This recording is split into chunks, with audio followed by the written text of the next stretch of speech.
taking a critical look at the gaming news of the week. This is Augmented Reality, presented by the Triple S League.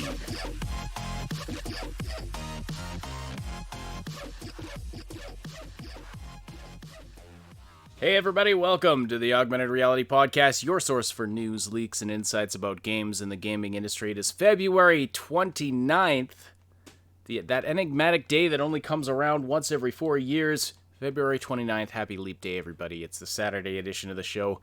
This may never happen again. It may never, there may never again be a podcast on February 29th on our channel. Anyway, Saib, you were going to say something. We're going to try, and apologies, my sincerest condolences to everybody that is born on this day and or who is has a birthday on this day. Actually, we just went and visited my great grandfather whose birthday is today. And brought him his we got him a nice new cane, and anyway, we were over there yesterday to celebrate his 25th birthday. So, happy 25th, great grandpa. Anyway, you were saying? Yeah, you stole my joke. Oh, sorry. I didn't realize what direction you were going with that. I was so going in that direction of know a guy who's unfortunately celebrating his 4th birthday. Poor bastard. Yeah, no, sorry about that. We don't plan out the banter before the podcast. This is you get 100% raw content here on the Augmented Reality Podcast. All right, so yeah, I'm Ash. That's Saib, as you all know. And if you're listening live today, please do say hello in the live chat. Send us your questions and comments there as well. Of course, you've already been doing that since 45 minutes ago.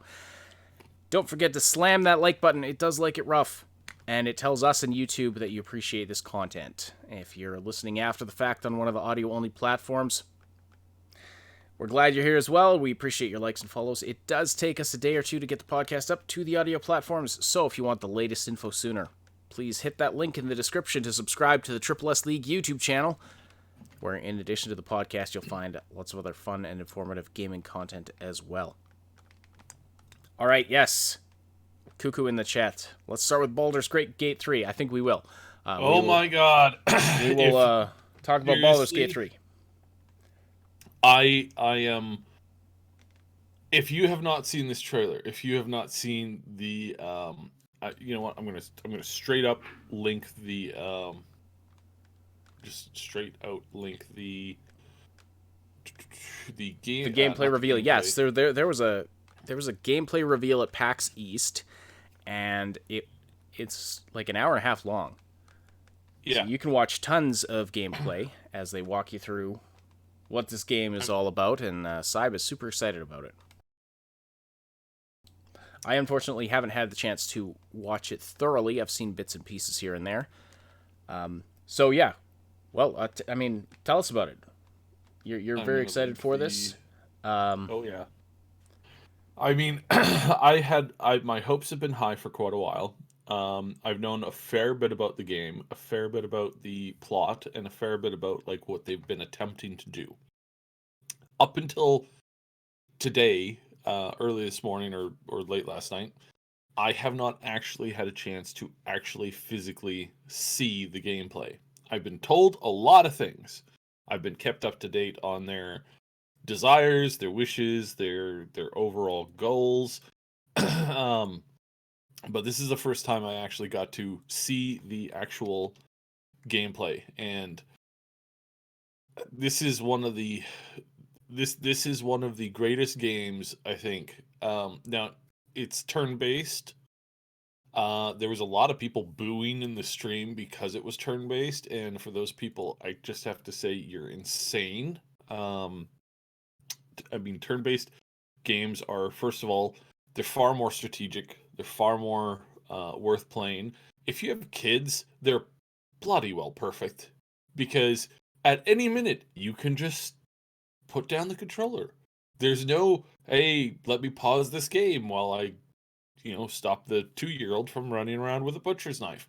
There's it's you just do it. And again, I realize that some people dislike turn-based games, but those aren't real gamers. I mean, I'm not insulting them. I'm not. But I mean, it's just turn-based games have been around since basically the inception of video gaming in general, and I don't know anybody who doesn't like, or who in some cases doesn't, just appreciate turn-based gaming. I mean, again, it's something that's been around for a long time. And yeah, so anyways, again, not trying to insult you if you don't like turn-based games, but you have to admit turn-based games have been around for a long time, and maybe you should give it a go. I'm going to clear my throat here. Okay, yeah. I mean, it comes down to personal preference. So I was joking, of course, about you not being real gamers if you're not into turn-based gaming. Yes, I'm joking. Turn-based That's called turn-based a joke. RPG stuff. Not my favorite. It's not my favorite genre of gaming, but I mean, I would absolutely never criticize. Of course, if that's a game that it doesn't is obvious, yeah, and obviously it doesn't fit in every category, right? Like there's not very many great ways to play an FPS as a turn-based game. I mean, it's just really not. So again, I'm not. It's mostly being facetious. yeah, I mean, it's the style of game. It's the type of game they want to make. I was going to ask, is there any option? I remember in Baldur's Gate 2, No, you had because of the depth, and I'm going to get into how deep this game is and why an actual live version of it just wouldn't work. Because this is the pinnacle, the absolute pinnacle of of turn-based party games, the D&D experience. This is the best we have ever gotten, not by a little bit, by an absolute enormous amount. Things that the way that the game plays is simply amazing, period. And you will not find very many games within the next, probably the next 5 years that can do what this game is going to give you the opportunity to do. It is just simply put one of the best experiences you'll ever have as a turn-based game, as a strategy game, and as a D&D game. Oh my goodness, this is good. So in a D&D scenario, when you're sitting down with an actual GM and you're like, I'm being chased by a creature. I jump up onto this thing. I move several feet. All right, that's your turn. Creature jumps up from the ledge behind you and it is now coming around you, but it's precariously close to the side of the cliff. And you're like, oh crap. Well, what do you have for throwing weapons? You've got no throwing weapons, but you do have an extra pair of boots. Can I throw the boots at the creature? The answer in this game is yes. You options. can throw your damn boots at the creature who's chasing you. You can throw your boots at the creature who's chasing you. I have never been excited about throwing boots at anybody. Ever. I've never been part of that scene. And for some reason, this got me literally screaming yesterday. This is the greatest game you will ever play. Because and I'm really sorry for just Cyberpunk 2077 right now, but this is going to set the new rules as far as how turn-based combat can work and what it could give you the options of doing. It is amazing, and this is just the alpha, and they're having an early alpha hopefully sometime this year. Nice. So the announcement was leaked a few hours before it actually came out, but they will be having an early alpha this year, starting up at some point. And you will be able to buy into the game, and then you'll be able to play the game as they work on it. to increase the feedback that they're getting. This worked amazing for Larian Studios' last game, which was literally slipped my mind right now, Divinity Original Sin 2, which is such a long name. But here's this amazing experience where if there's a fire nearby, anything from a candle to an actual like burning fire in a pit, you can walk up to it, dip your arrow in the fire and get a fire arrow. Wow. This is the level of realism. Now, The conversations are like, the dude was playing as a vampire in the gameplay, or as like a half vampire, and the self character dialogue was like, he's talking to this girl, and you can have your vampire go into oh my god, I'm so thirsty, I want her blood. That's an inner monologue that you can actually do. And then the so that's the depth on like the roleplay dynamics of the game that they've been setting up. The exploration abilities that they've set up. If you don't have anybody with like flight or teleportation, there's not going to be places that you can get to that you can explore. But if you don't have a rogue, you're also not going to get to places that you can explore. If you don't have a high strength level, you're also not going to be able to get to places that you can explore. So every time you play the game, you're going to be experiencing some of what the map has to offer. And that in order to get like a full run through of the game, you're going to have to play it a few times, because there's areas, there's luck-based stuff.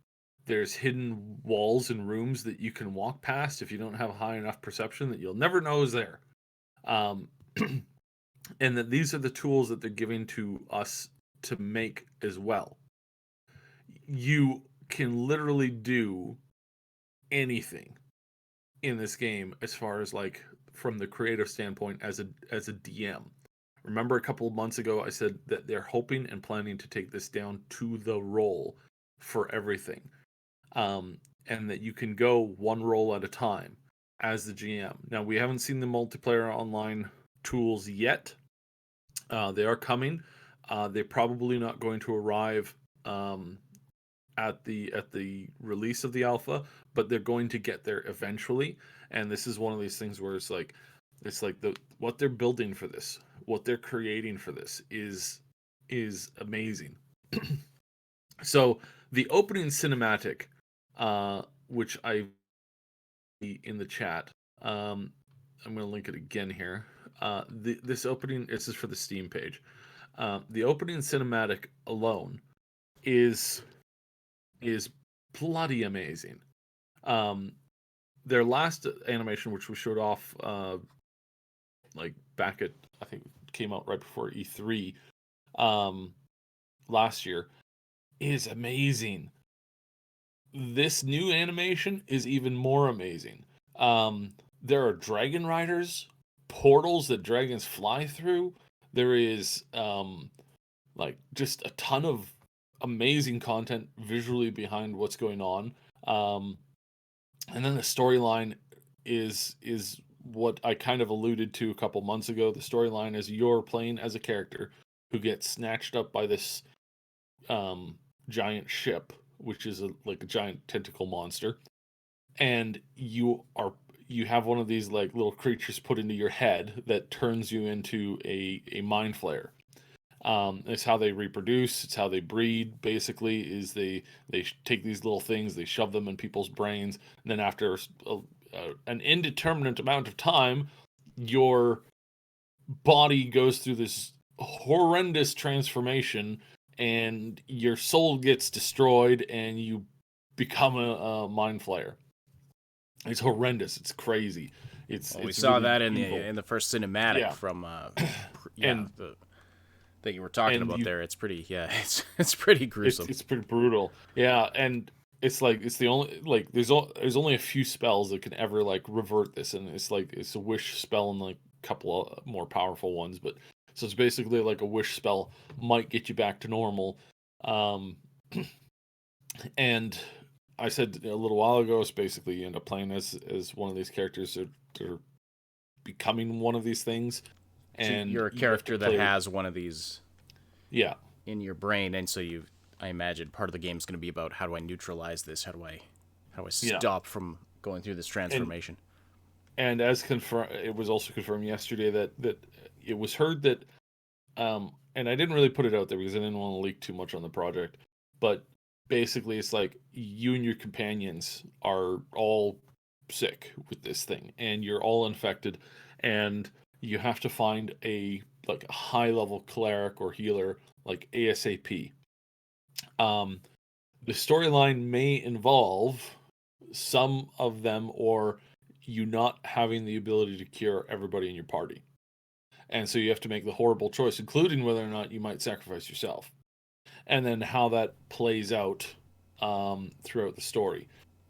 It's can you this just game can is you just let yourself turn into a mind flayer and then play as a mind flayer? That would be I interesting. I suspect that might be an option. In fact, I suspect that might actually have something very important to do because they did very keenly suggest that the only way to reverse this was through a wish spell. And there are two attractive ladies that you team up with, and there are two I don't know what you want to like. There are two dashing males that you end up team with. Actually, I think there's three. There's three dashing males that you team up with too, and there's a silver fox for the people who like silver foxes, and then there's a younger like more like deeper tanned fellow, and then there's another dude who seems like a power mad crazy person. Um, but yeah, so there's a whole bunch of yeah, there's a mage who's very suave, and he's very I could tell that if you're playing as a girl and you like to get hit on, that it's probably gonna come a lot. Um, but yeah, this I That was suspect a weird sentence. I suspect that you're going to end up having I'm mainly saying it for Time Being in the chat because Time Being is she yeah he had a he's got sass, so it's one of these things where it's like this is going to no doubt throw you some very difficult choices when it comes to what you end up doing. This game is so far along. Again, unfortunately, but accurately, if this was an EA title, it would be released probably in a few weeks. Like we're talking like summer fall release for sure. And because it's like they had a couple of game breaking bugs that happened during the live gameplay that actually made him have to basically restart the game, so, like on the spot. So that was really funny to watch. He had timed it so that something would happen, and he ended up like dying the first time that he would played. This is how difficult the game is too. Is like he was playing this on difficulty, and it's like, well, I'm totally screwed. Like, Yep, straight yeah, up. yeah. Yeah, it's like, well, this isn't going to go very well. Let me throw my boots at him, and he chucked his boots at this one thing. Yeah, so Really though, I mean, yeah. question from the chat about that from Robin. So after you throw the boots, does the creature put on the boots? They are going to have an option now. It's not in the game, but it is something that they're adding to the AI's code. The AI will look to improve themselves with whatever gear happens to be readily accessible. In the So environment? Oh, they're that's cool. they're not going to open like chests or special things like that and take the unique items as prizes. There is full body loot in this, so or it strongly appears as if there's full body loot or pretty close to full body loot. So you're going to be able to do a thing. So here's another thing that they showed, and this is where the conversation around this particular thing happened. So he came into this thing. And he's like, "Oh look, there's a bunch of skeletons on the floor. Guess what? Chances are, if we take whatever that big chest, glowing chest over there is, that all the skeletons are going to get up off the ground." So he says, so in any good situation like this, any normal person would say, "Huh, look at all those skeletons. undead is an actual real thing that I have to be concerned about, maybe I should just take all their weapons and move all their weapons away from them. Because he's like this is an actual thing. Like, this is an actual strategy that people, in a D&D situation, like I've been in groups where it's like you walk in and there's a glowing chest not too far away, but surrounding the chest is a bunch of armed skeletons that are seemingly dead on the ground. and so my party goes, all right, collect all the weapons from the undead. And the DM's just like, his jaw drops because he never thought about this. Right? And he's like, I didn't plan for you equipping all of the skeletons before you triggered the thing that triggers them. so take out a few firmer, right, timing. You take out some important bones and whatever. Yeah, and like then suddenly, that's like suddenly they come alive and they're like, where's my wait weapon? a minute, I have And no legs. I can't walk either. I always assumed that if you tried to do that, they would just kind of that the skeletons would animate at that point. But I suppose Yeah, well, they might have some interesting workarounds for this in the future. But basically, they said we immediately realized that this is something that people can do, so we're adding code into the AI so that the AI will wake up, they'll get up, and they'll look for weapons if they don't have any. So if they don't have any, they're going to try and to equip themselves with the best thing that they can.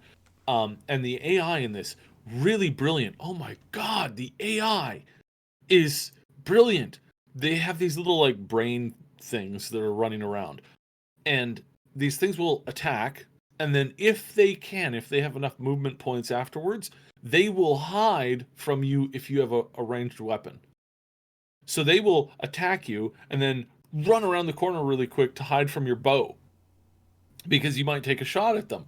So this is how smart the AI is that they're working on, is they're giving the AI the ability to like plan, to like make judgment calls. If they have explosive containers in the game, just like they did in Divinity. If you're standing beside an explosive container, the AI is smart enough to maybe target that as well. So this is something that where there's a lot of intelligence built around this, and it's so exciting, because this is so exciting, and it's coming to early release this year, possibly this year. They made no promises. They were basically like, this is what we're planning to do, this is what we're hoping to do, and hopefully we're going to get there. Graphically, this game is better, significantly better than the last Dragon Age game, which was a while ago, but that kind of gives you a sense for graphics. It's a really beautiful game. It's a really clever. It has this amazing conversation system. For those of you who don't like a protagonist voice, so far they don't have a protagonist voice, so there's none. So you can. This is going to be really, really, really good for Let's Plays and stuff like that. You're going to be able to like sit there and and do the own voices for your own characters. Of course, this will be a little bit weird if I end up playing as a female again, because but maybe I'll try my best, or not, or not, just or not.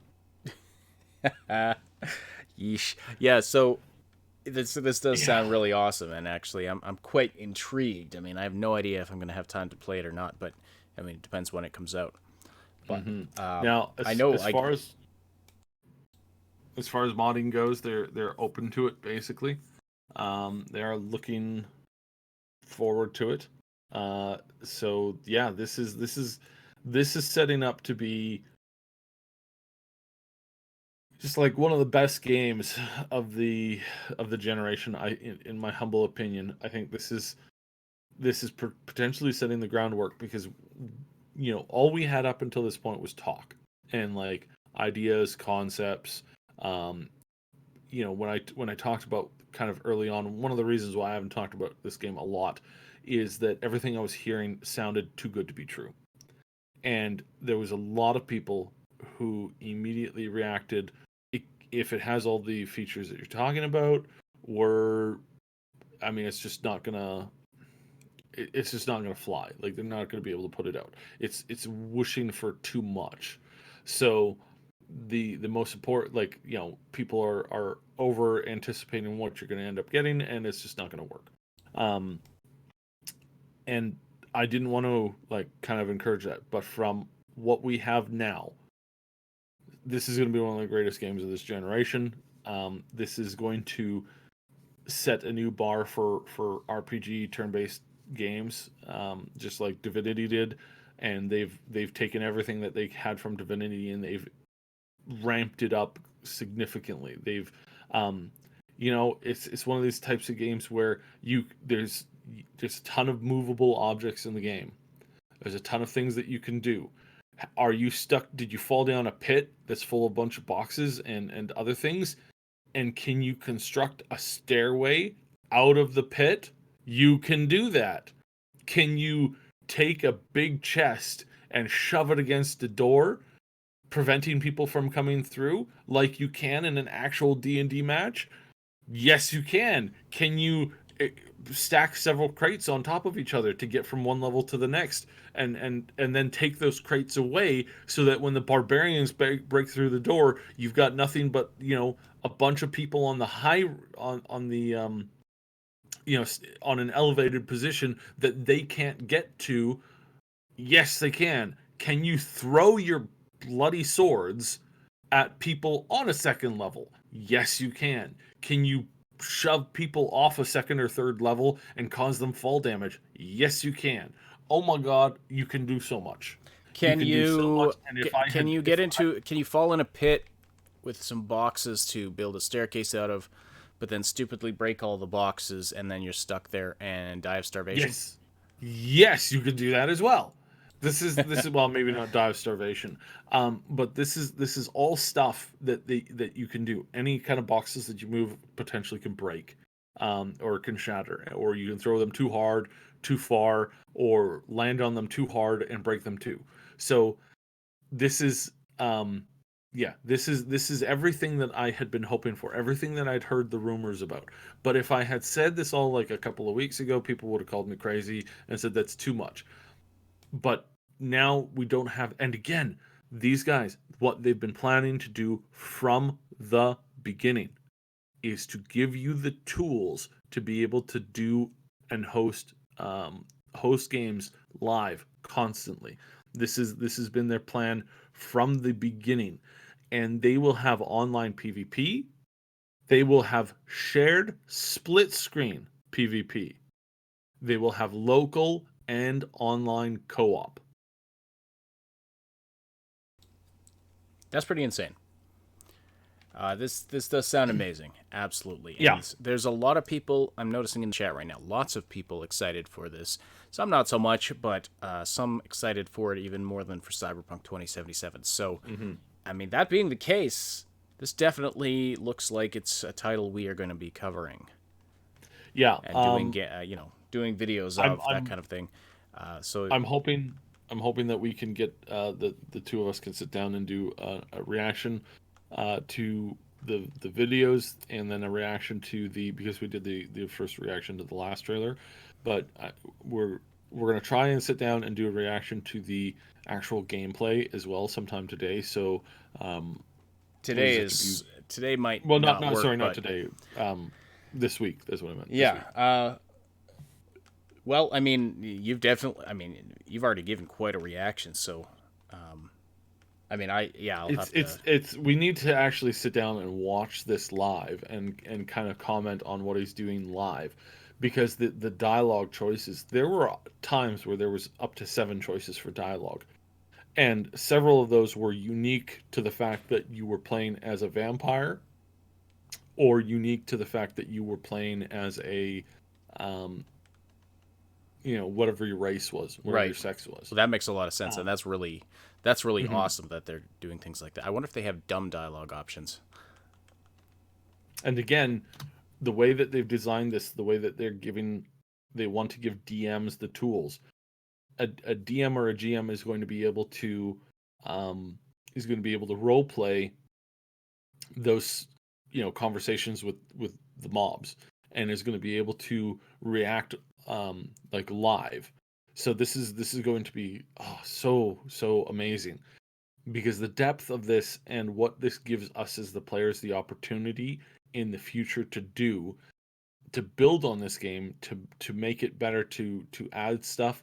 Right now he's like, yeah, we're going into alpha with like, I think it's like 8 races and 4 or 5 classes. Like, that's what they're going into the alpha with. The pre-alpha that you'll be able to play when the game launches fully. They're planning on having a near full set of classes from D&D. So, and yes, the ability to create your own modules is something that they've always been planning on. Um, the ability to have people craft modules and then drop them for the community, and then for you to put modules together.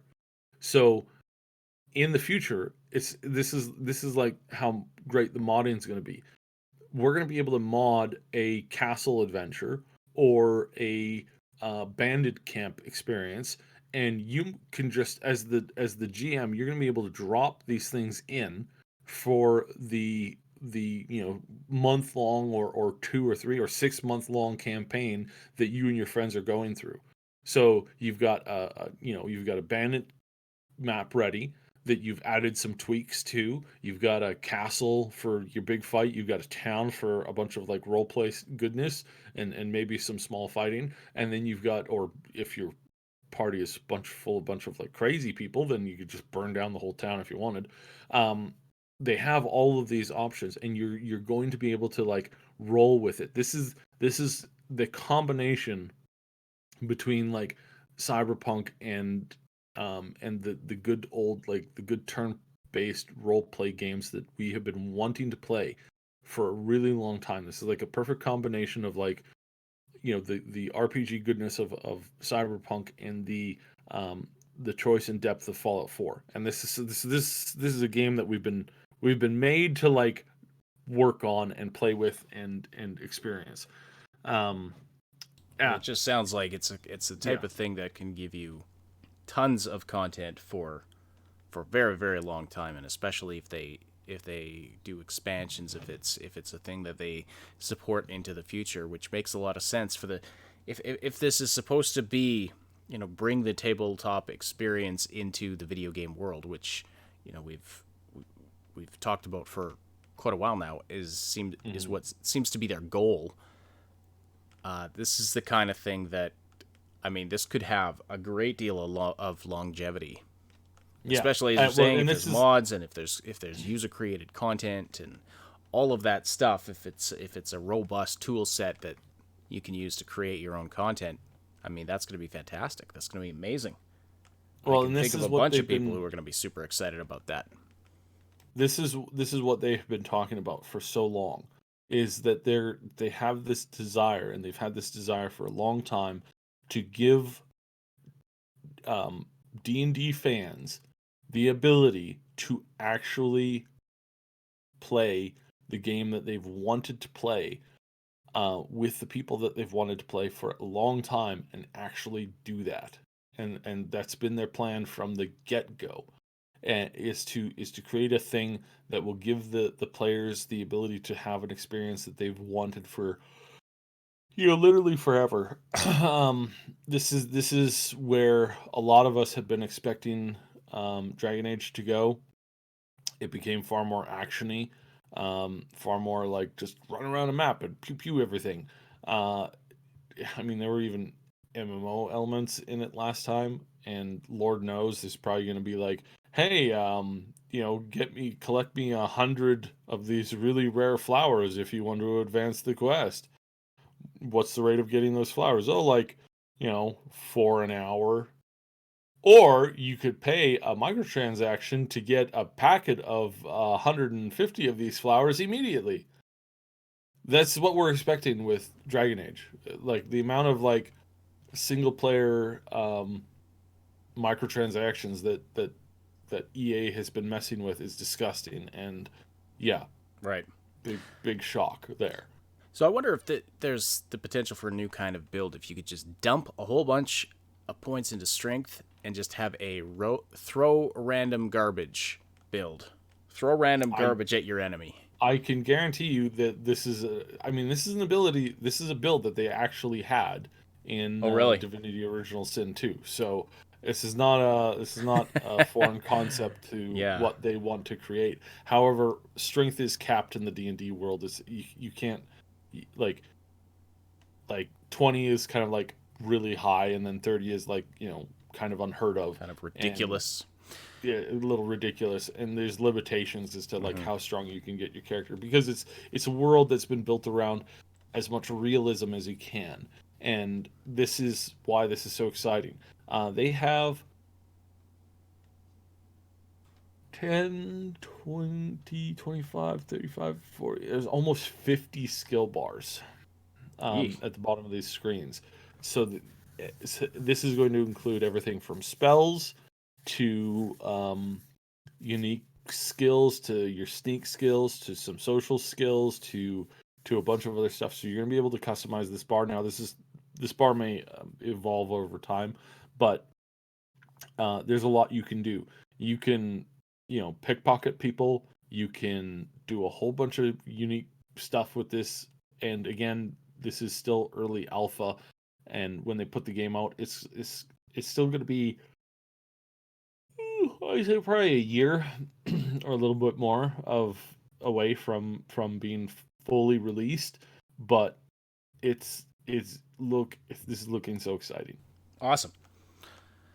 All this talk of throwing objects at your enemies reminds me of playing Jagged Alliance 2, and there were like two ways to throw things in that game. You had your throwing weapons, in which you would do as an attack, but then you could also throw inventory items. And I mean, the number of times that I threw a grenade at an enemy, but it was accidentally an inventory toss, and it just so it would sort of bounce at them and do like 1 damage, and then just sit there, and then they'd pick it up. Of course, they'd pick up the grenade and then they'd throw it back at you. So and I imagine we're going to see stuff like that. Stuff like that. And the enemies picking up stuff in their environment, that was, that's a really awesome mechanic. That just brings a lot of realism into it. It's completely different style of game, but that's one thing I really liked about in Zelda Breath of the Wild.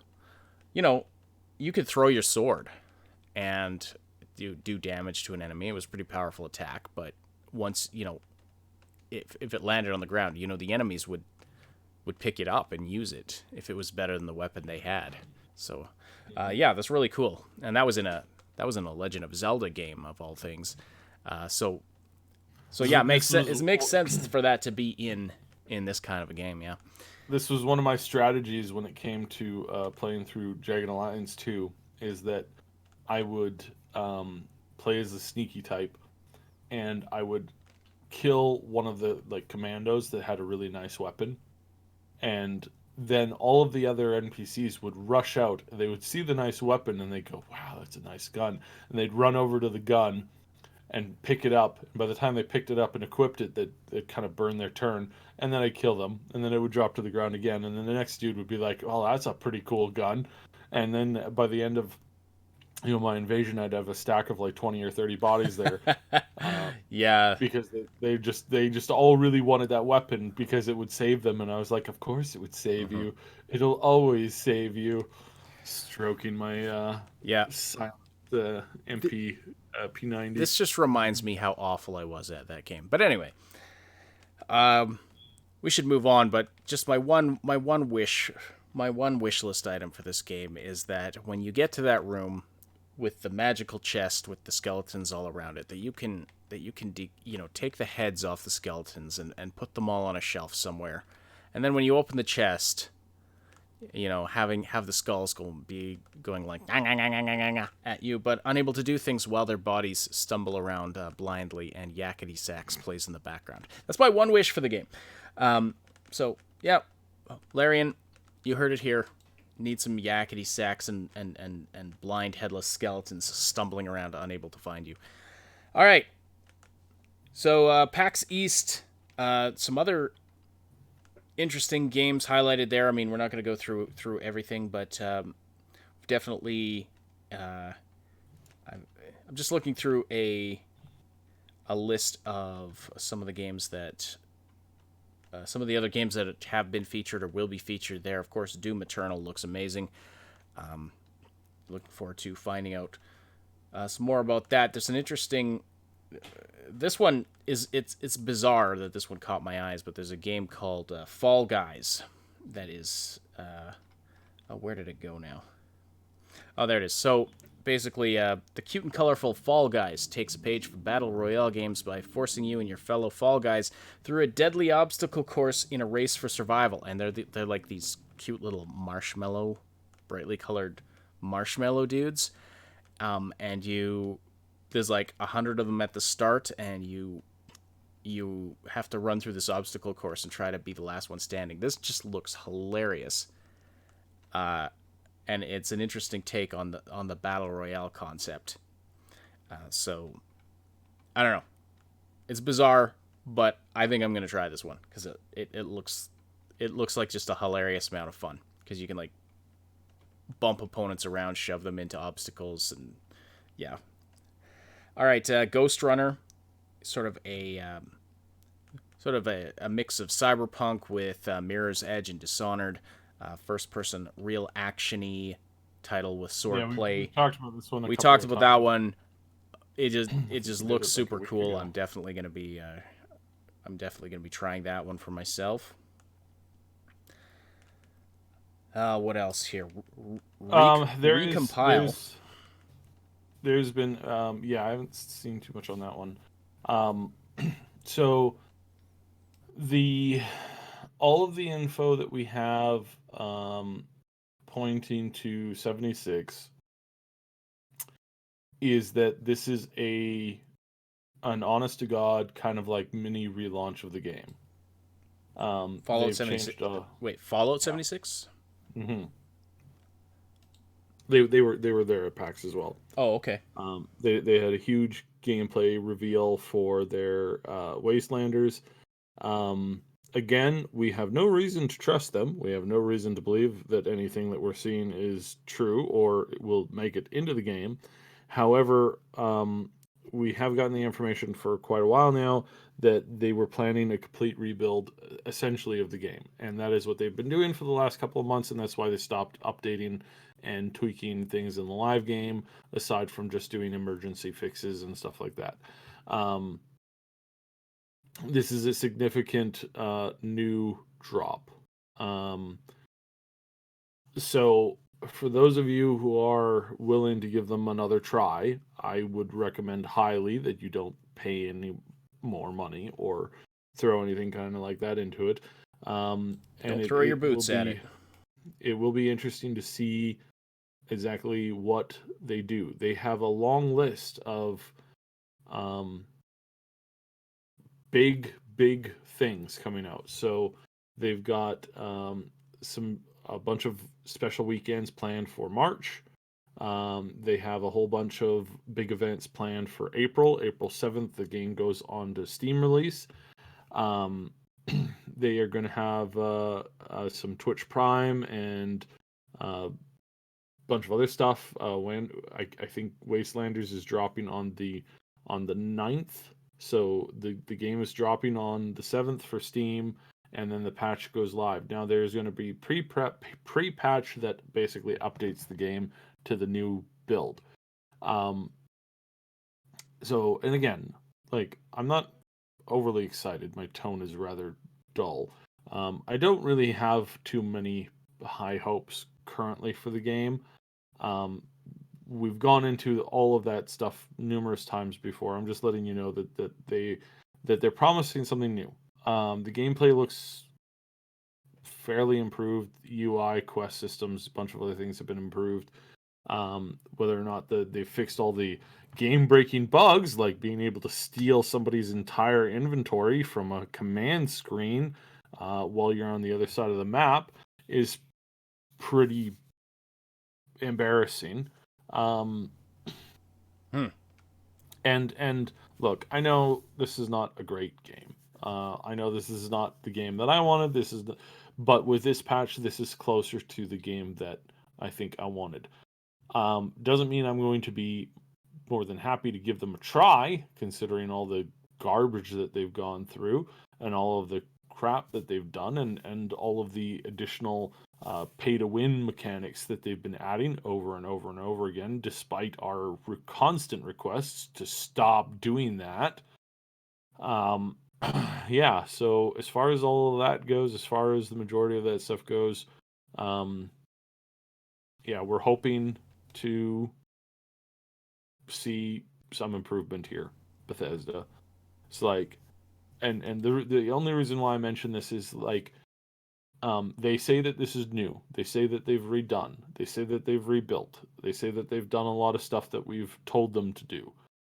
We will now see whether or not they're listening to us, and this will cement whether or not Bethesda has the ability to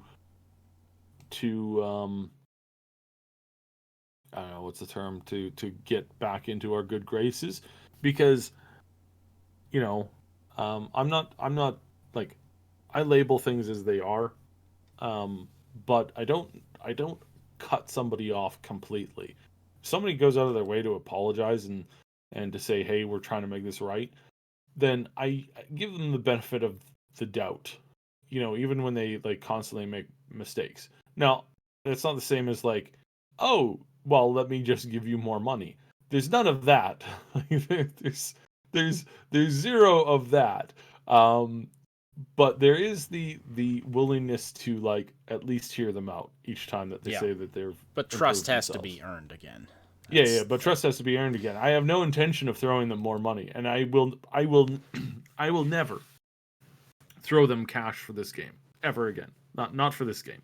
I am not going to ever buy more of their stupid currency to buy more of their stupid products. We've talked again, and there was a bit of a misunderstanding on this. I have always maintained that everything inside their cash shop is garbage.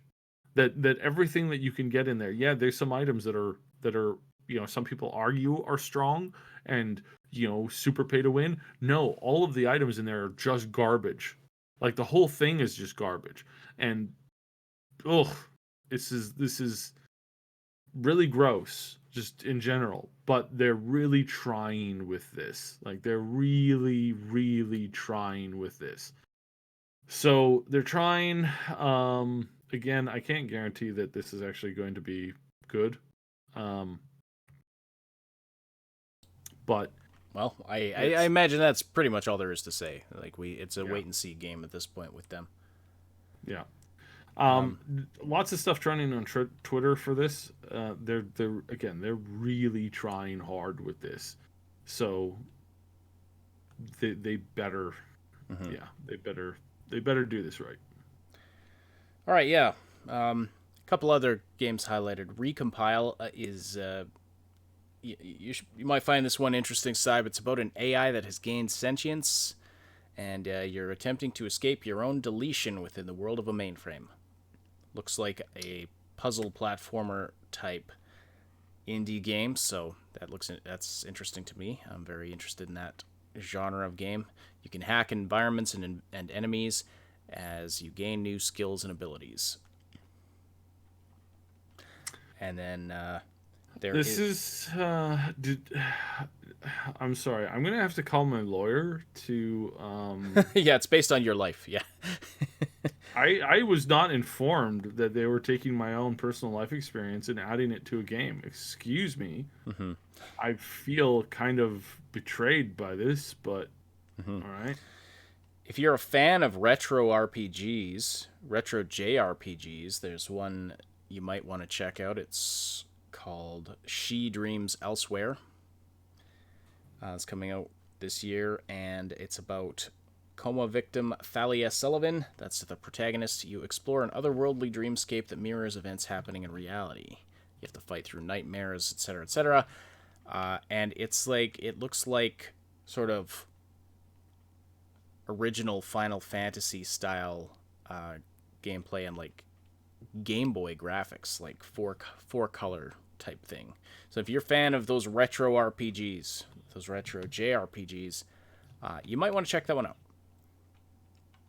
Bunch of other ones. I'm not going to go through too many more here, but yeah, lots of interesting stuff from PAX East, and already way more gameplay than we saw from E3. So there you go. Yeah. Yeah, way more actual gameplay from E3. Yeah, 100%.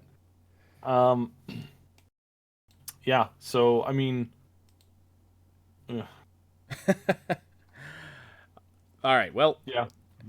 I think this PAX has been a very good PAX. I think you can tell that. I mean, this is just kind of. Again, I want to kind of point this out because it kind of builds between these two things.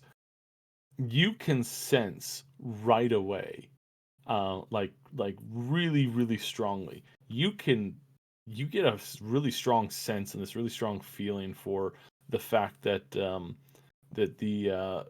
Bethesda is really trying with this, because whereas a lot of companies pulled out of PAX saying, hey, we're really concerned about certain flu season going around, um, you know the fact that Bethesda not only showed up but showed up in force.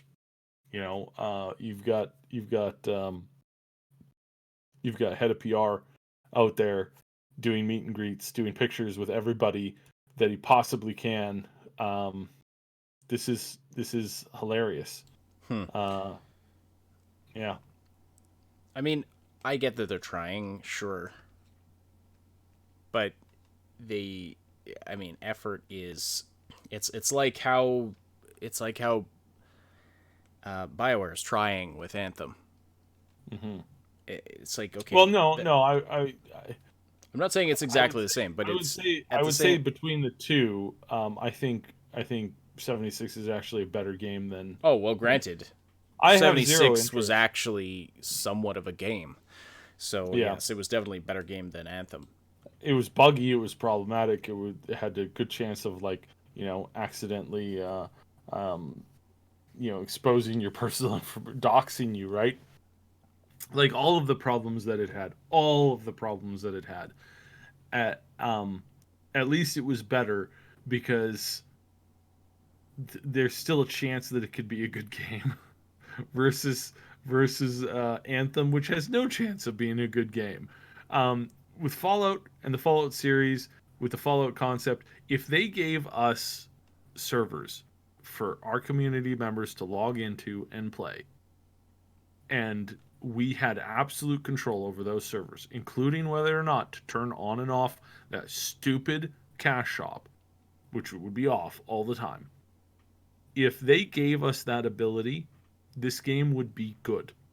Just for that purpose, that we could mod it, we could make it, it has inherent worth as a Fallout game.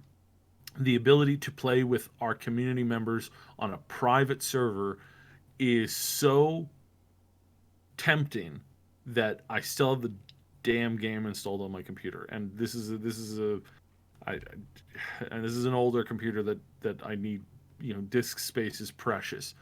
This is how much I just want the ability to set up a server for our friends, for our community members, to just have some generic fun. And one server would be a nothing but a PvP server. The other one we'd set up two. The other one would be a PvP server. One would be a PvE server. That's what I've wanted from the get-go when we heard about this game. That's all I want. I don't want them to do any of their stupid garbage. I want the modders to fix the game. I want to choose what mods we run. That's the kind of stuff I want to do. That is inherently worth it than a game about a bunch of flying mechs that I have absolutely no... what do you humans call bio waste again? Whatever that word is. Yes, well, bio waste. I have no time to play any bio waste crap that comes out of BioWare. Well, of course, there's a lot of differences. What my point was that effort is not enough. on its own. Just effort is not enough at this point. They've actually got to deliver something for me to be interested in it. Oh yeah, and they absolutely have to. And again, if they don't give us the ability to rent and control private servers with more than, what was it, 5 people? Like, disgusting. Like, it's not even a party. Like, jeez. No, let us have a server with, like, where we could have 50 of our community members. Mm-hmm. You know, we've On at a time. We've got a Discord server with close to 600 people. Let us have, 50 people at a time that could just have fun together. That would be awesome. Yeah. All right. To answer Simon 2 questions, Randall, they did not show anything about Cyberpunk. The CD Projekt is not there. They pulled out of being there. So now, again, they said that they didn't have anything to show there, but we've heard some conflicting stuff on that. For the most part, we were going with the official story that they didn't have anything planned there to do there, but they were going there. So I don't know how one goes there and not plans to release anything. I don't know. Maybe they were just going to do some. Might have been interviews and things. Yeah. So yeah, that's may have been possible. nothing. May have been that there was nothing new to show, but they would. I contend that I believe that they were going to drop something in some interviews. Originally, I believe that was their plan, because this is a big event. This is honestly one of the biggest events for gaming now, and it is easily, potentially, we can definitely see this rivaling E3 at some point. There is a good possibility for that. PAX has been doing a really great job, just in general. It draws a lot of people. It's East Coast. There's a good chance that they can take that over at some point in the future, but not a guarantee. Okay. So yeah. All right. You are listening to the Augmented Reality Podcast, and we appreciate the great conversation happening in the chat. If you want to keep the conversation going after the live broadcast, we welcome you to join our Discord community, which I mentioned just a bit ago. You can find the link in the description. It's a place where you can chat with us and other Triple S community members about all the things we love to talk about. Stay up to date about everything we're doing here at the Triple S League. Click the link below to join, and be sure to say hi to us in the welcome channel on this enigmatic February 29th edition of the podcast. So GOG has released a new refund policy. GOG, so good old, or is it good old games or great old games? Anyway, it's good old games, isn't it? So GOG.com, the digital storefront from CD Projekt, they have updated their refund policy, and it is insane. It is unprecedented as far as I know in the gaming industry. It is nothing like it. It goes way beyond what the other stores are offering at this point, and they're doing it for, in their announcement about it. They said, we believe in a gamer's first approach, and this was really interesting to me. I put out a quick video on it yesterday because I wanted to highlight the fact that they absolutely, the entire company, CD Projekt Red, and GOG, that whole family of companies, is doubling down in an age where where the large publishers are doubling down on stupid and doubling down on microtransactions, doubling down on games as a service, saying stupid things like people don't want single player narrative games anymore. CD Projekt is doubling down on everything that's the opposite of that, including a gamer's first approach and what's good for the consumer, and competing on those grounds. And that's a really interesting strategy. And we've talked about this quite a lot. Recently, we've mentioned how Cyberpunk 2077 is going to be on NVIDIA's streaming service, which is like a supplemental service, or if you want to play the game on hardware, on rented hardware, basically, that offers you something better than what your home PC offers you, you can do that. They're also offering you, if you upgrade to basically a free upgrade to your Xbox version. If you upgrade from the Xbox One to the Xbox Series X, then they're going to give you a free upgrade of the game that you have purchased, which is awesome. And now on GOG, they have updated their refund policy to they've extended it to a full 30 days after purchase and no limits on game time. Now, there's a couple of caveats. I mean, it's kind of an honor system. They're asking you not to abuse the process. And, they may be keeping an eye on it if you have a history of abusing the process, if you have a history of putting 100 hours into a game and then refunding it. They're keeping an eye on that, basically. They may on a case-by-case basis deny refunds, and that may be based on your account history, kind of a thing. But this is pretty incredible in an age where a lot of games like Fallout 76, which we were just talking about, have come out and it just not been what was expected, been buggy as heck, and there's countless examples we could point to of AAA games that have released in just such a broken state, such an unfinished state. It's really a sad state of affairs for the industry right now. To have the ability to go beyond, for example, Steam's 2-hour limit, within 14 days of purchase, and only if you've put in less than 2 hours of gameplay. I will spend an hour. Well, when I had my my previous graphics card, which was not top of the line anymore, I would spend an hour just adjusting graphics settings, and then I'm in the game. Maybe you spend a few minutes just sitting on the menu while you're getting a glass of water or something. It's like 40 minutes of gameplay, of actual gameplay, before you're beyond where you can refund the game. If you're, in my case, that's what it was. So to have that extended so there's no limit, plus 30 days, that's pretty incredible. And so this overcomes those problems of like, okay, it's 2 weeks in, this game is still broken as heck, it's no fun to play, I want a refund. And you can do that. Mm-hmm. So they're doubling down again on this consumer first focus, but does it go a little too far? Because this was kind of a question that was raised by a few people online, and I raised it in the video I put out yesterday. Is this too good? Is it too ripe for abuse? Is it going to harm the relationship of GOG with the developers that want to put the games on their platform? Is it going to result in there being less games on GOG? So I have my opinion on that. It depends on. I want to hear what Saib has to say. It depends on how they approach some of this. I don't think they're going to carry the whole. I don't think they're going to make the developers carry the whole weight of this choice. But I also think that there's a good possibility that we're going to see them,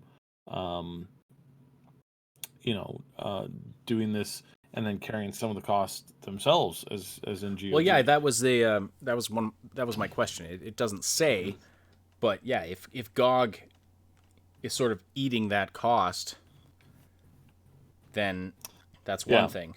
But if it's just falling back on the developer, that's a different thing. So I have a bit of a comparable story here. So when I was younger, there was a certain shoe company, deals with a lot of shoes, not strictly shoes, but deals with a lot of shoes.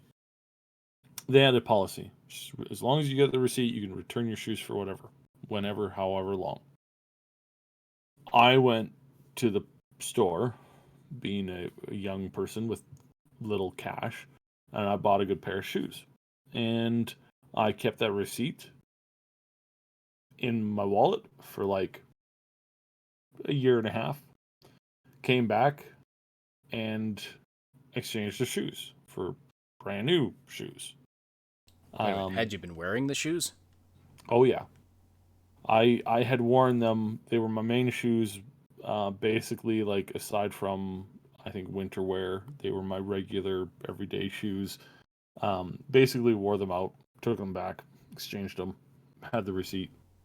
The dude wasn't happy with it. He was kind of like rolling his eyes. Well, how did that? But he Was this never like? he never told me no, and he never like gave me crap for it. He just said, "Yeah, all right," and I could tell he was annoyed, but whatever, because it meant paperwork for him that he didn't really enjoy. Um, however, and as much as he was annoyed with it, I knew he was annoyed with it partially because I was being kind of a dick. So I didn't fault him for that, and I didn't walk away with a negative opinion because I knew I was kind of being a little bit of a dick. Um, ever since that day, I have returned to that has been my primary shoe company. Period. I spent $500 on shoes last year there. Probably might spend an extra $250, $300 this year on shoes. I don't know, maybe. Now, for those of you wondering, I only have like 2 pairs of shoes. Normally I have 3. I have my in work, I have my break-in ones, and then I have like winter wear. And then that's about it. And my shoes are they could take several bullets. They literally, I'm not joking. They have a deflective shield in the front of them. They can take several bullets before before you even put a hole in it. They are carbon steel top and bottom. There's a plate in them. They are probably the most secure shoes most people will ever see. They are not they if you see them, you typically like give them a second look because you're like, wait, what? They are yeah. This is a giant metal plate that runs up the front of the shoe from the bulletproof steel toe. There's another plate that runs from there all the way up to my shin that covers the front, and then there's some armor plating. You're on talking the about sides. like when you say shoes, you're talking about boots here. You're talking about heavy duty. Like Yeah, I'm talking about like these aren't combat boots. They're better than combat boots because combat boots are just fancy black shoes that you wear in a war zone. These are shoes that you can get, that literally stop bullets. Like military grade boots don't stop bullets. for all These those ones do. enemies that are shooting at your feet. Yeah. Okay, Yeah, but for anyway, everybody shooting at your feet. anyway, your point though. My point is that I took advantage of this once, and it turned me into a lifetime customer at this company. I buy a lot of my stuff there, not everything, but a lot. And it's because they have good stuff, but it's also because they had a policy at one point where I could return anything I wanted without question. And that's terrifying. Why? Why do I have these boots?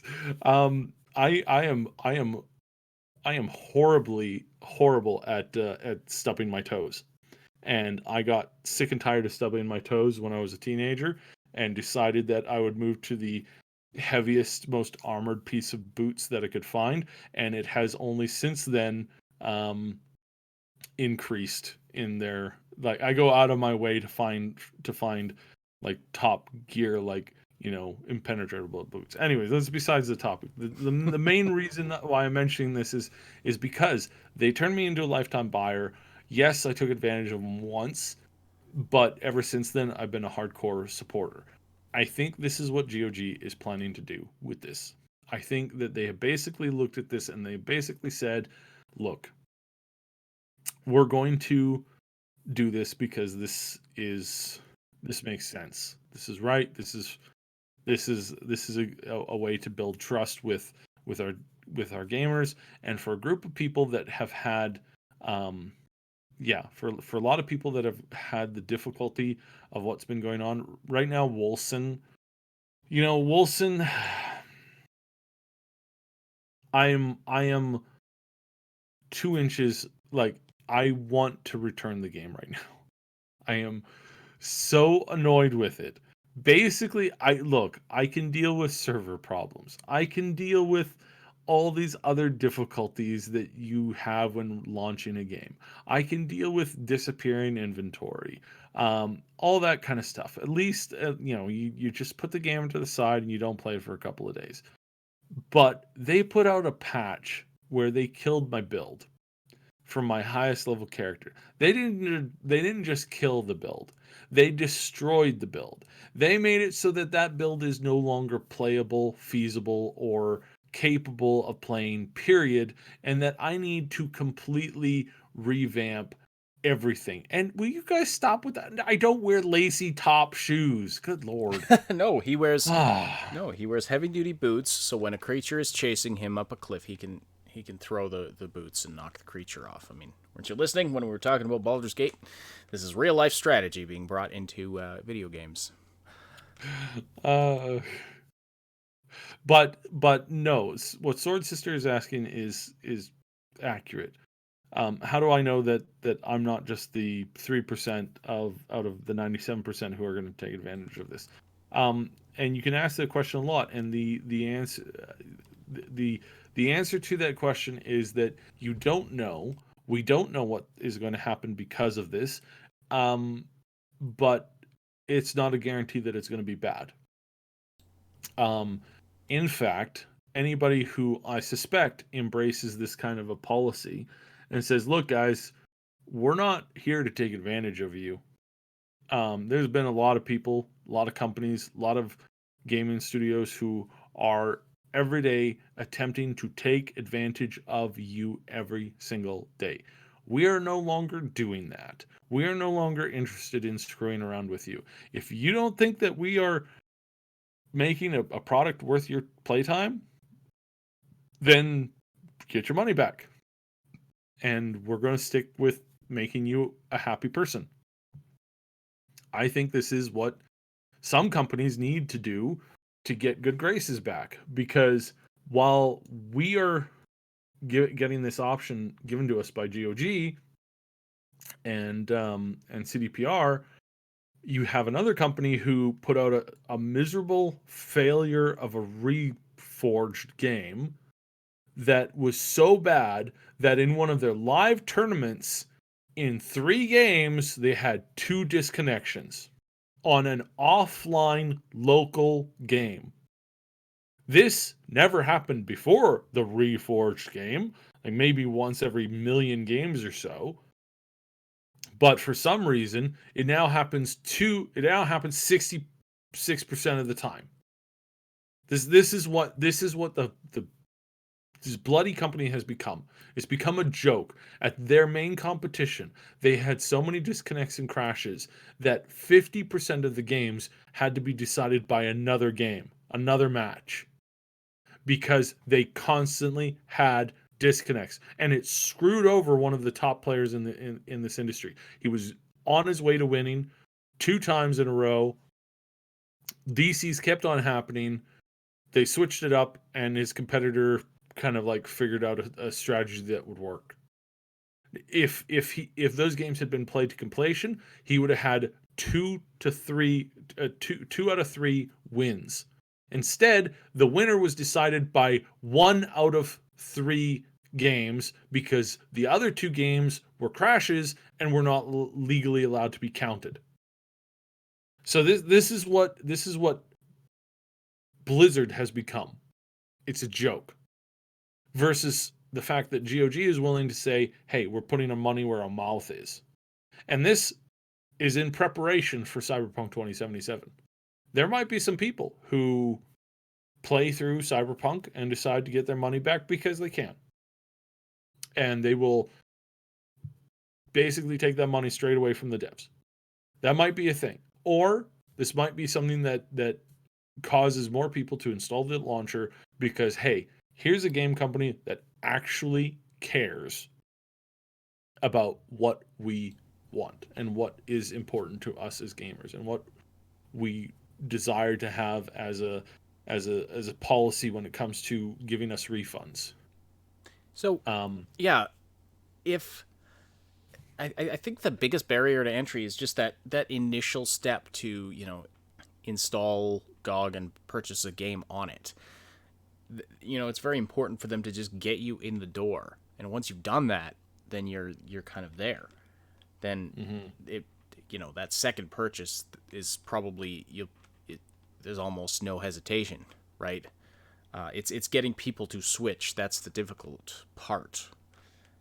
And so I think this is a brilliant strategy, and especially if they are planning to eat some of the cost of this, with their developers, if there's people abusing the system. But on that note, I think that personally, my opinion is that the number of people abusing the system are going to be, that number is going to be fairly low. I believe that most core gamers, especially the ones who would use a store like GOG,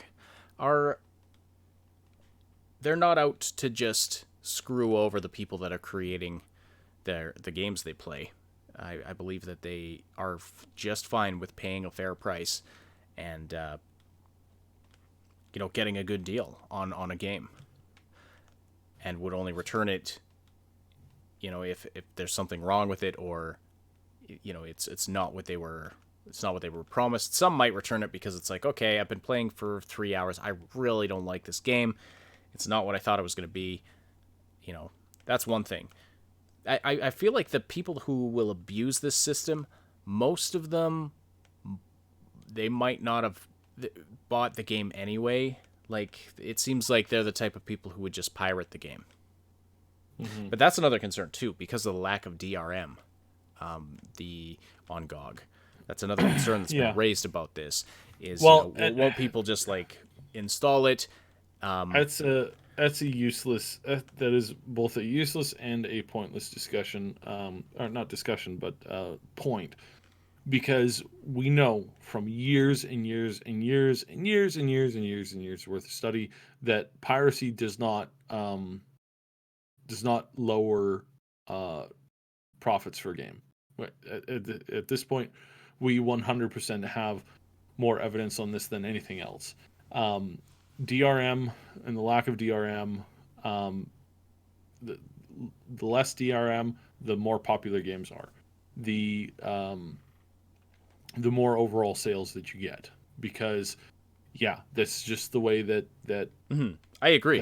Works. I'm just saying that this is one of the concerns. The industry been brought up. Constantly says, and especially the DRM people constantly say, "Oh man, you have to have this protection, man. Otherwise, people are just going to steal your game, and you're not going to make any money." And then games will launch with it and without it, and they will see either literally no change. Like we've done enough study on this to know that at this point, this is a talking point fueled by people who mostly make the DRM. That's basically what it revolves down to. It's a security guard who's telling you that you need to hire him because he's got to sit and get paid for protecting this big empty parking lot. It's a big empty parking lot. You don't need a security guard for big empty parking lot. This is just basically. No, agreed. It's just that the point that was raised was that, okay, someone's going to install it, and then like immediately refund it, but just keep keep the files on their machine.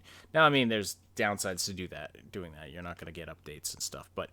Yeah, I think the bottom line is like it kind of all falls under the same principle. There's a certain type of person who will do these kinds of things at the expense of the developers, at the expense of the or whatever. They're just out to get whatever they can for free.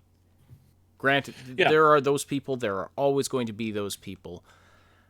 But I think that the benefit, the goodwill, the positive reputation, and the overall benefit to the customer that this new policy offers far outweighs the fact that they might be making it slightly easier for people to rip off game devs and play games for free. Like I think that far outweighs it. Pavo in the chat, welcome. I believe that saying, "Hey GOG, after I've put 50 hours into this game, I realized I didn't like it. Give me my money back," is not a reason for a refund. Agreed, and they would also say that's not a reason for a refund. But they're keeping it relatively open. I mean, it's very different. Some games you might after playing it for 10 minutes, you realize, oh, this is garbage. Some games, it's like you've put 20 hours in and you were expecting a patch to fix X, Y, and Z, and that's just not coming, and the developer is just messing around and being stupid, and you're just like, okay, I'm out. There are different situations, and so I think having it really broad like that is really good, and it'll force the developers to not mess around if they know that, oh, we're not just locked in after 2 hours. We're, people can potentially refund this game after 10 hours or 20 hours if we're, if we're not holding up our end of the bargain, we might lose out on that money. So this will hold developers to task. And I think that's ultimately a very good thing. Now, the problem is, of course, that it's only GOG doing this at this point. I wonder, do you think, Saib, that this could create a push for better refund policies on various stores? Like, could it push Steam to upgrade their policy so it's beyond, so it's not just restricted to 2 hours? I think one of the things that they need to do is, I think if they're so worried about, review brigading, give people a proper ability to refund the game. And if they really don't like something, then yeah. If they refund it, you can delete their review. That's what I think should work.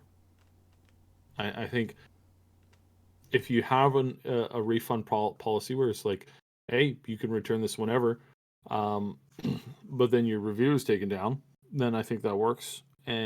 Or whatever.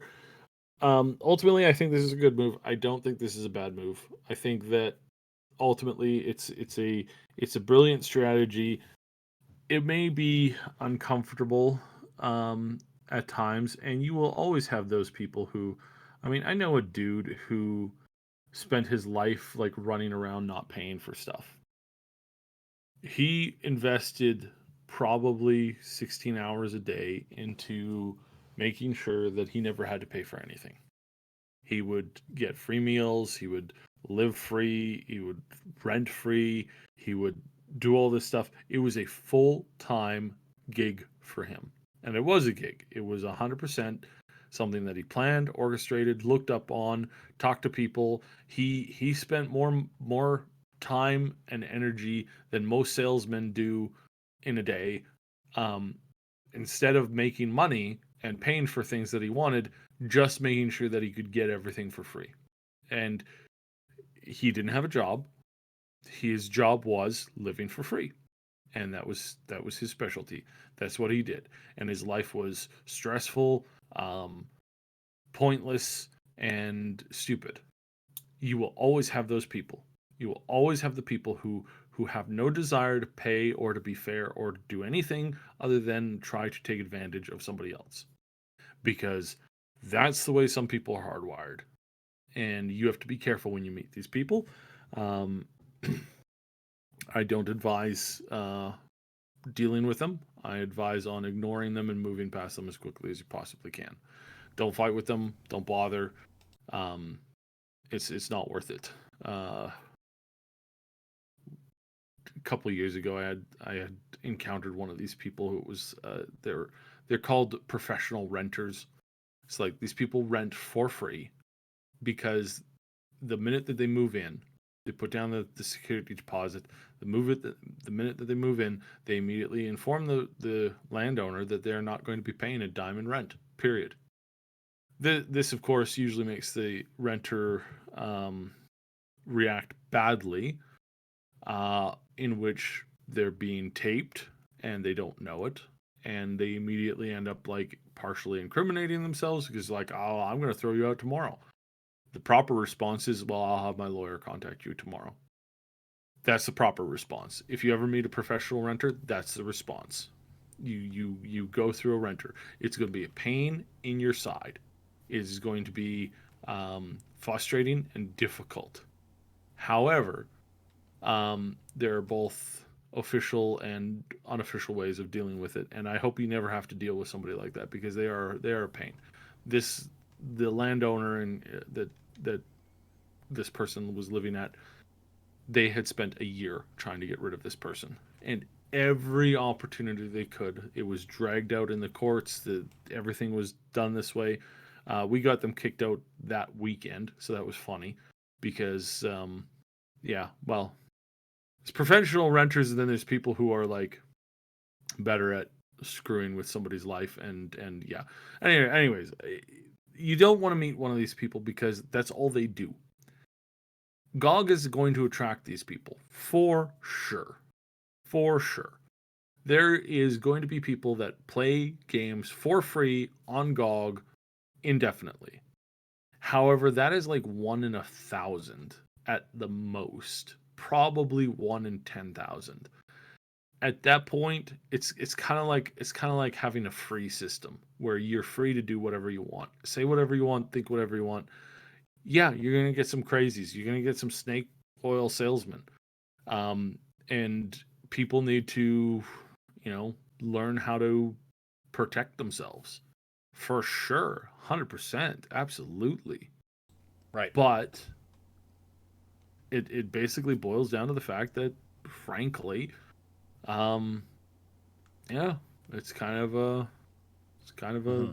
Well, and the other question to ask is, these people that are going out of their way to, not pay money to play these games, how many of them, if GOG didn't have this policy, like, that doesn't mean that these people would be paying. Yeah. They'd just pirate it. They'd find some other way. The company is not getting that money regardless. Yeah. So it's really, it may be a negligible hit to developers. We'll have to see when the actual data is available, how this is working. I have a pretty positive outlook on it, though. I think this is an excellent move. So does Saib. And also, I mean, there are limits. Like, the policy, they do reserve the right to, refuse refunds on a case-by-case basis. And so, I anticipate you'll be able to pull that kind of a thing once, maybe twice, and before they start saying, okay, what are you doing? This is the third game you've put 100 hours into, and now you're trying to get a full refund. I don't think so. You're going to have to give us a really, really good reason, or, they just, refuse the right, just deny you the right to do that.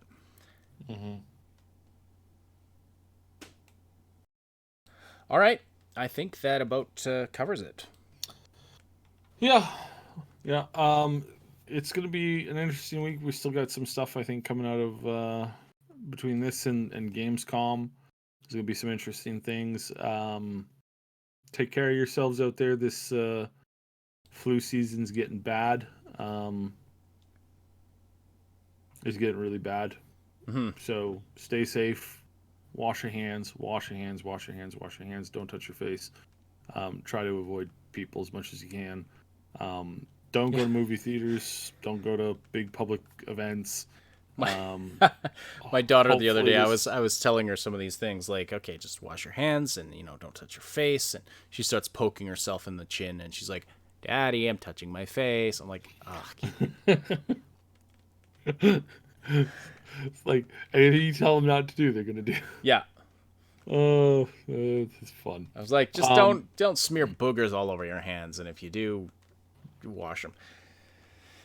Yeah, take care of yourselves. Yeah. Take basic precautions.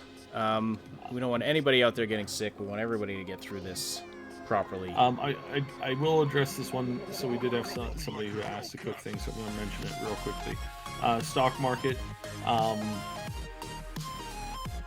This is buying a dip is always a good idea. Always a good idea. Well, not always. When something's obviously in flames going down, then necessarily no. But somebody was asking about this, and I'm just going to make this real quick point. You can buy the dip right now. Probably a really good investment idea. If things recover we will recover pretty much all of the losses and be back at where we were a couple weeks ago. If this whole flu season burns out in April. By June, July, markets will be right back where they were, if not going higher, because people will see that they overreacted, and that's the way of things. If it doesn't recover, and if things start to spiral, you have a whole lot more to worry about than some investment money. And the chance of your generalized survival over the next 6 months will be in you're basically going to be flipping a coin. That's how this kind of stuff works. Every time there has been a dip, a crash, a thing like that, every single time the markets have recovered. Sometimes it takes a year, sometimes it takes 2. The stock market is not for somebody who's looking to make a quick buck. You are looking to invest for 10, 15, 20 years, 30 years down the road, typically. So this is a great time to buy the dip. Do not panic. Panic is the enemy of survival. And in this particular case, do not panic. Don't be flippant, but yeah, don't panic. That's all I got for that. Okay. Interesting notes to end off the show. Anyway, thank you so much, everybody, for the great conversation in the chat today. Thank you for supporting this show by listening live or after the fact. If you got more questions for Cyber about this stuff, you can definitely talk to him on the Discord. Don't forget to slam that like button before you leave. That really helps us out. Also subscribe, hit the notification bell, do all of that. And I want to extend a special thanks to our Patreon supporters and channel members who helped to make this content possible. Our big damn heroes on Patreon, Josh, Robin, and our 2 anonymous supporters there. Our channel members, Mr. Paz Zernick, Jer Schultz, Game Notes, Night City Punk, and Terror K. Thank you all so much. If you're listening after the fact on one of the audio-only platforms, we appreciate your interactions there as well. And don't forget, you can join the live show Wednesdays and Saturdays, where you can interact with us and be a part of the discussion. Talk to other listeners, that kind of thing. See the Discord server for exact times and schedules. The Augmented Reality Podcast is a presentation of the Triple S League. Check out our YouTube channel for game guides, reviews, comedy, news updates, and tons more quality gaming content. My name is Ash, on behalf of Cyber City, and thank you all so much for listening. We'll talk to you again very soon.